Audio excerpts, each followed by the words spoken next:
انا جسمي بالنادي يكون حلو بس من اطلع نص ساعه يفش، اي لانه عندك انت نقص لياقه، لياقتك قليله. لو عندك زياده اكسجين، لو انه انت لما تركض مثلا ما تتعب، جسمك يظل منفوخ. ليش؟ لان في كفايه اكسجين لجسمك.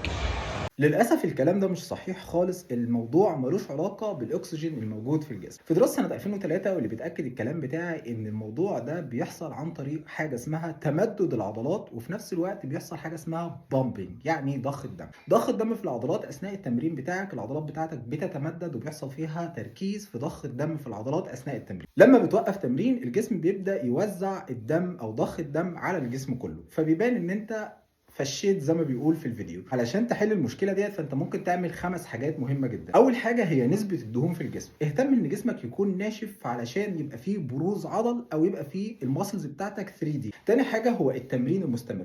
مع الوقت بيحصل تطور في العضلات بتاعتك وعضلاتك بتزيد لما بتحافظ على نسبه الدهون، والتمرين المستمر بيبدا برضو عضلاتك تكون شكلها كويس حتى بعد ما توقف تمرين. تالت حاجه انك تهتم بالكربوهيدرات قبل التمرين. لما بتاكل كربوهيدرات كويسه قبل التمرين جسمك بيحتفظ بالجلايكوجين وبيوزعها للعضلات، فبتفضل الجسم او شكل الجسم بيكون فيه ضخ كويس، او العضلات بتاعتك بتبقى شكلها باين اكتر. رابع حاجه هو الصوديوم والبوتاسيوم. لما بيحصل هنا توازن الاملاح بيكون مهم جدا جدا لجسمك، عشان الصوديوم لما بيزداد في جسمك ايه اللي بيحصل ووتر ريتنشن، يعني بيكون في احتباس الميه. واحتباس الميه بيكون موجود على العضلات او على شكل البطن او على شكل الجسم عموما، فبتحس ان انت شكل جسمك مش باين او العضلات مش واضحه اكتر. فلما تهتم بتوازن الاملاح هنا جسمك بيطرد الميه الزياده ويبدا عضلاتك تبان بشكل اوضح. خامس حاجه معايا هي البروتين والتغذيه الجيده. لما بتدخل بروتين على مدار اليوم او وجبه بعد التمرين بيحصل هنا ان جسمك بيحتفظ او عضلاتك بتحتفظ بالجلايكوجين والامينو اسيدز، فما بيحصلش هنا